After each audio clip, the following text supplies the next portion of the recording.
wage theft in general is illegal behavior. It's stealing money from workers. So how does this happen?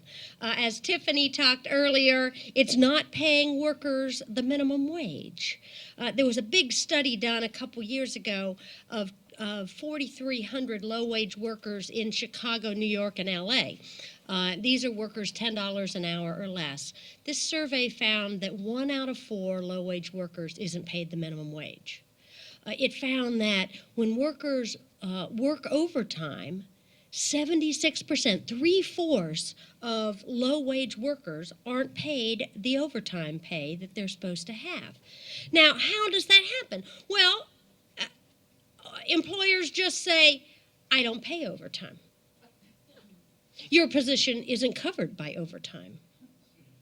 If you don't like it, find another job. But it's illegal. Then there's not paying all the hours that workers work. You're asked to work a little bit and then clock in. You're asked to clock out and then clean up. Or you're a poultry worker and you're asked to put on all this stuff that you got to do and then clock in and clock out and then take it all off. It's called donning and doffing. Or you're a school bus driver and you're asked to clean up the bus and get it ready in the morning and get gas and then clock in. And clock out at the end of the day and then clean up your bus after the kids have been in it all day. Or you're a clerical worker and you're asked to just answer the phones over your lunch hour, right? Illegal behavior. Or then you're a gas station worker in New Jersey. There was a case the other day where workers had, they worked 12 to 14 hours a day, and the employer made an automatic 2-hour-a-day deduction for breaks. But the problem is nobody got any breaks. But he just automatically deducted from them. Or then there's employers not paying prevailing wage. If you work on a government project, either construction or some sort of service contract that uses public dollars, there's set wages. So employers, when they bid on those jobs, have to put those set wages in. But they don't always pay workers those set wages. They pay them way below. Then there's kickbacks. Well, there's always been kickbacks in among farm workers, right? So they'd have to pay the coyote or the contractor a little bit of their wages each week. But we're seeing it around the country on construction jobs, on other jobs. In fact, we have a workers' center in Cincinnati, Ohio, and these workers came in and they were working in like a veterinary clinic. And they said, well, our employer likes to pretend that they pay overtime, but then, so they pay it to us in the check, but then we have to give them a kickback each week of all the overtime wages. And we were like, really? And they said, yeah, you want us to videotape it? And we're like, yeah, go for it, right? So they videotaped the employer asking for kickbacks, and, you know, it got on the television, and lo and behold, they're getting their wages these days, right? I mean, it's just unbelievable. Then there's the tip stealing. 10% of tipped workers don't get their tips. Right? In fact, my friends at the Department of Labor tell me, don't ever put your tip on a credit card because you don't know if the workers will actually get it. You know, I went to my favorite restaurant in Chicago called Tank Noodle. It's a great place. But, you know, I go to put my tip on the credit card. I turn to the waitress and I say, will you get this if I put it on the credit card? She says, no. Just, no, she won't get it, right? And then my favorite Indian restaurant, I just learned they got fined by the Department of Labor. Same thing, stealing tips from all their workers. It's all around us. And then there's the workers that don't get paid at all, right?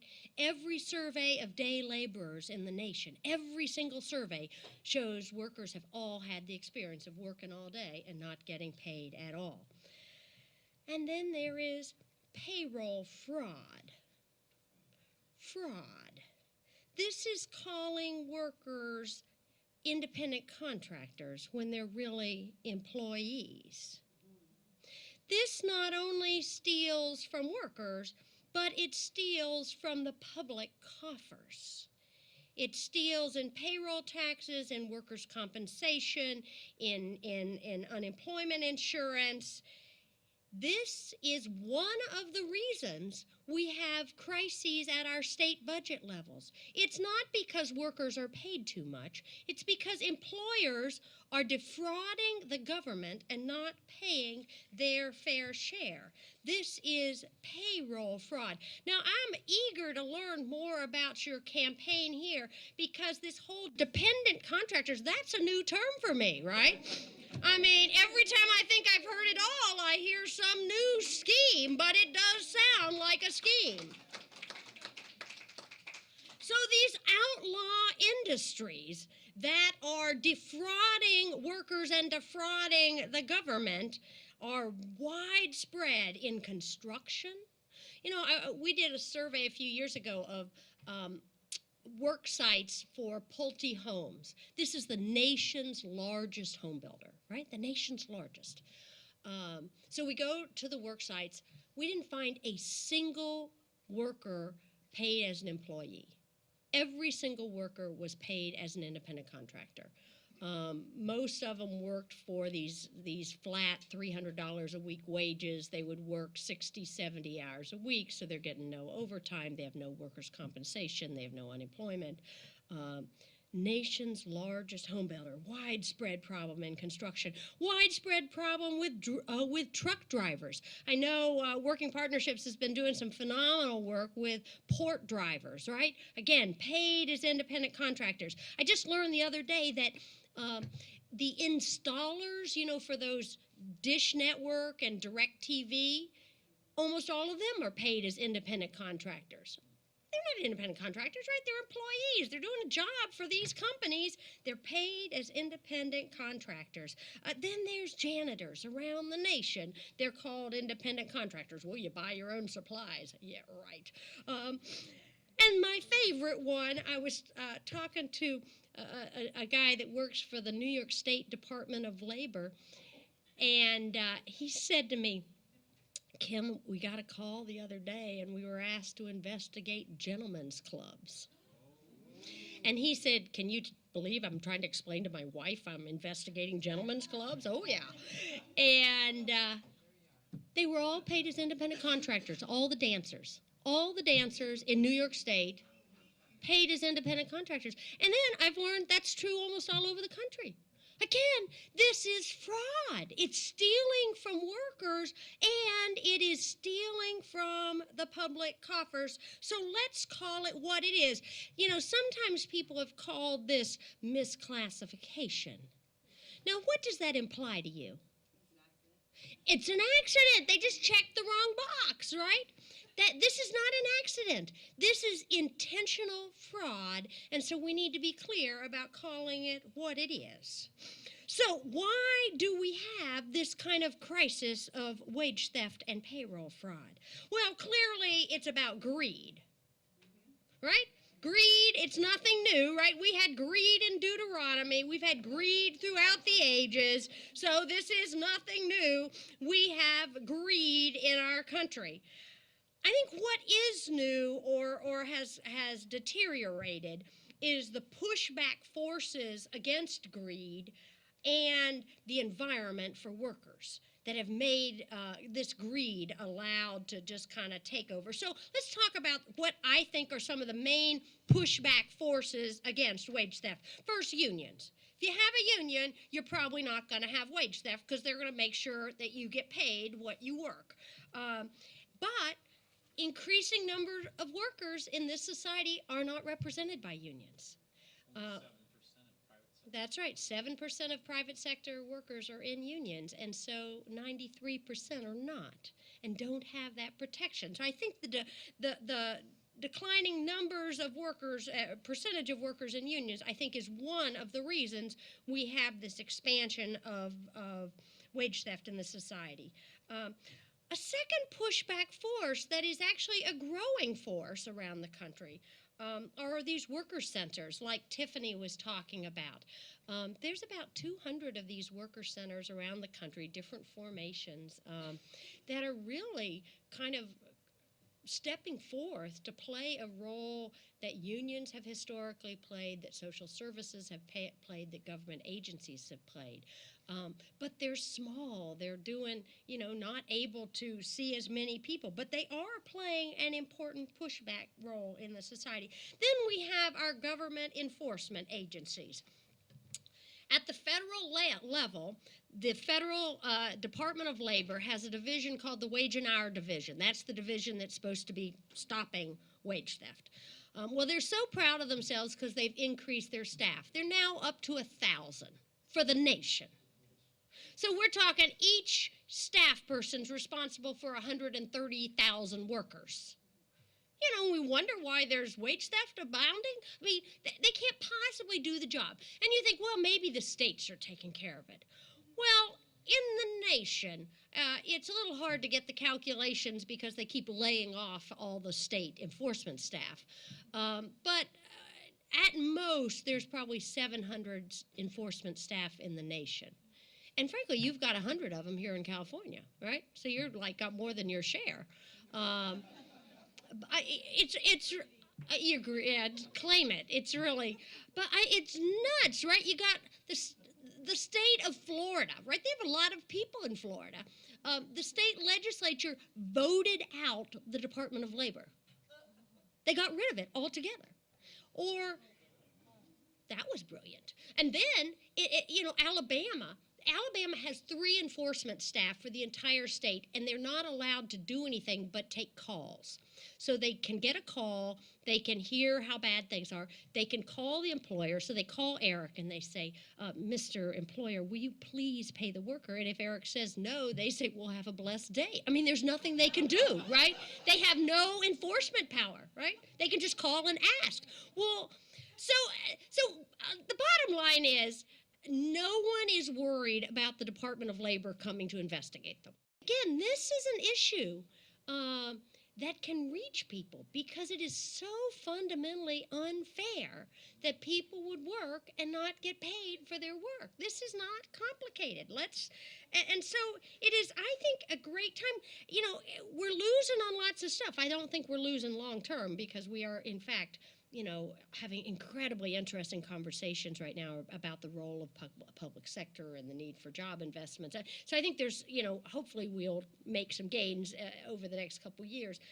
But right now, in a lot of the arenas, we're losing. But we're winning on this wage theft stuff, right? We're winning. We are winning campaigns. So I want to talk with you about the ways that people are winning on this right now around the country. First, we're winning state bills against wage theft. In the fall, there was an amazing bill that passed in New York State, the New York State wage theft bill, that does the penalties for, if an employer is found stealing $5,000, the worker gets $10,000 back. Right? It's called double damages. If the employer or any of the employer's friends or family members retaliate against the worker, it's an automatic $10,000 penalty. If the employer doesn't pay the back wages within 90 days, there's increases in fines, right? So there's this whole set of mechanisms to really strengthen the wage theft law in a time of great budget crisis in New York State as well. This was led by a group called Make the Road New York. It's a membership-based organization, and as they say, we are 8,200 families and 600 businesses. Right? And they said they kept saying 600 businesses, like a million times, right? Now, some of these businesses are two-person businesses, but they're businesses nonetheless, right? And they talk about the importance of really driving home. This is, wage theft is, fighting it is leveling the playing field for ethical businesses. New Mexico and Massachusetts, within the last couple of years, have passed bills doing triple damages. So if you lose $5,000, you're paid $15,000 if they catch you. Arkansas, not like the hotbed of radicalism, they've got a bill in committee right now. They think they might get it passed in Arkansas this year, strengthening enforcement against wage theft. Illinois passed a bill last year. Ohio is considering one. There's wage theft bills all over, and we're winning on some of them. There's city efforts. Miami Beach. Now, I told you earlier about how Florida has no state Department of Labor. And so in Miami, there was a wage theft task force that groups like yourselves put together in Miami, and they came up with a enforcement mechanism for wage theft in Miami. It's done through the Small Business Agency for the city, and it creates an administrative structure. It passed. It passed in the city council in Miami, in the county actually, and now there's a similar bill in Palm Beach County, right? So again, it passed. Then, and you know, there are bills being looked at that I can't wait to hear more about the stuff that Tiffany's going to be doing in San Francisco. There's efforts in Los Angeles and New Orleans, and I mean, there's citywide efforts all over. Then there's places that feel like, well, we're not quite sure we could win a bill yet, but why don't we put together a task force on wage theft? So the first one of these that I know of that happened was in Fayetteville, Arkansas. Fayetteville, that's right. Again, there's a worker center that is staffed by 3 young immigrant workers, right? None of the 3 of them can rent a car, right? They're not 25. But they're doing awesome work in Northwest Arkansas, which is just the belly of the beast, right? That's where Walmart is headquartered in Tyson. And I mean, you know, they're just doing awesome work. And so they decided that they wanted to hold a forum on wage theft in Fayetteville. Okay, fine. So they asked the mayor if he would declare the day of the forum as a day against wage theft in Fayetteville. You know, and I don't know about your mayor, but a lot of mayors just do these proclamations, whatever. And so, you know, the staff for the Worker Center says, and we'll write the proclamation for you. So they write the proclamation, you know, that says wage theft is a problem and not paying this and that. So at the forum, the mayor opens the forum by reading his proclamation, right, which they've written. And then they have, you know, all these speakers and all these workers telling their story about wage theft. At the end of the forum, the mayor stands up and he says, well, you know, I issued the proclamation, but frankly, I didn't really realize what a problem this was in our town. And so I'm going to appoint a task force to investigate the problem. The next police officer hired, I'm going to assign to wage theft cases, and we're going to set up an 800 number to have workers have a place to call.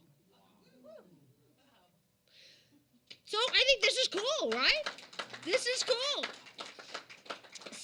So I was telling this story in Grand Rapids, Michigan, where I was like a couple weeks later, and there's this guy there, and he says, I know the mayor of Grand Rapids.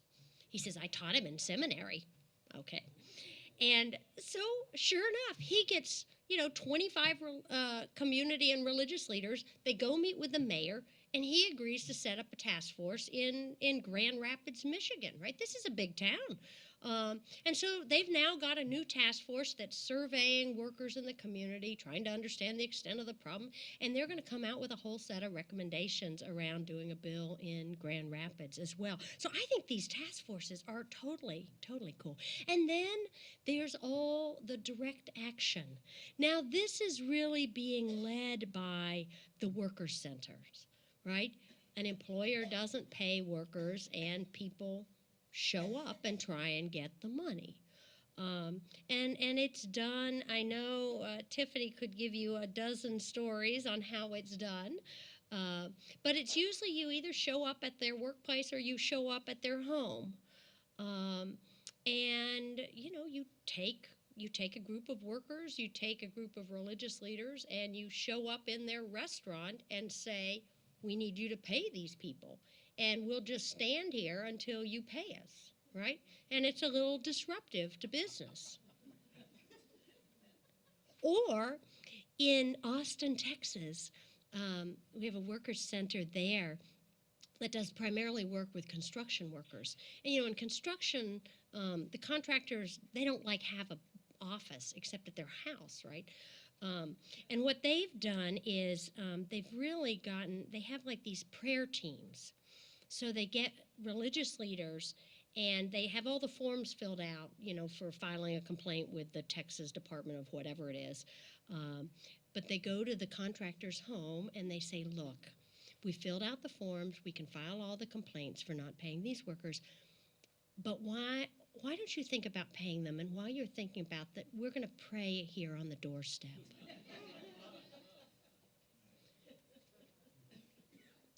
They bring their checkbook out and pay them, right? They were telling me the story not that long ago about, they had a contractor that they called up and they said, look, we had this problem before. We sent the prayer team. Do you want us to send the prayer team back out? And they were like, oh, no, I'll pay. It's okay, right? But this direct action, collectively, worker centers around the nation are collecting millions and millions of dollars through direct action. And I am such a believer in this direct action for a number of reasons. One, it gets money back, right? And it gets it back quick and faster than government agency or faster than lawsuits, right? So it's good. It's effective. Secondly, it's encouraging to workers to know that there are community leaders that will stand with them to get money back. Number three, for community leaders and religious leaders who aren't really quite sure that this is a problem, it makes it incredibly clear that there are people, employers out there who are flat out stealing money. And fourth, it gets incredible media attention, right? The New York State folks, when they won their wage theft bill, they talked about every time they did a direct action, they would try and get the media there, and they would talk about how this is why we need sort of the statewide bill. Again, you get great media coverage from these direct actions. So I think these direct actions are clearly a way to go. And finally, there's some new interesting partnerships being formed. We do at the federal level have a federal Department of Labor who at least wants to work with us, as opposed to the previous one. And there's some really good people in leadership right now at the Federal Department of Labor, and they've told all their staff that they have to work with people like us. But that doesn't mean they know us or know how to work with us. In fact, they often work in these offices kind of on their own. And so in a number of places, people are convening partnerships of the Federal Department of Labor, the State Department of Labor, the health and safety agencies, and and then community organizations, and putting everybody in the same room and saying, how can we do a better job reaching out to and protecting workers? So I think these community partnerships are at least another way to go. Couple cutting edge things that I think are new, but people are exploring. There's some efforts right now to try to figure out, can we get, there's all these agencies that help poor people file taxes, the tax assistance programs. And in fact, somebody told me that here in San Jose, you have one of the more interesting tax assistance programs. I don't know, but somebody told me that. We're trying to get some of the tax assistance programs to help identify wage theft. Think about it. If a worker comes in and they have a 1099, all you have to do is say, who decided you were an independent contractor? You or your employer, right? If the answer is, oh, my employer, they're not an independent contractor, right? They're not. And so again, you can immediately spot this payroll fraud.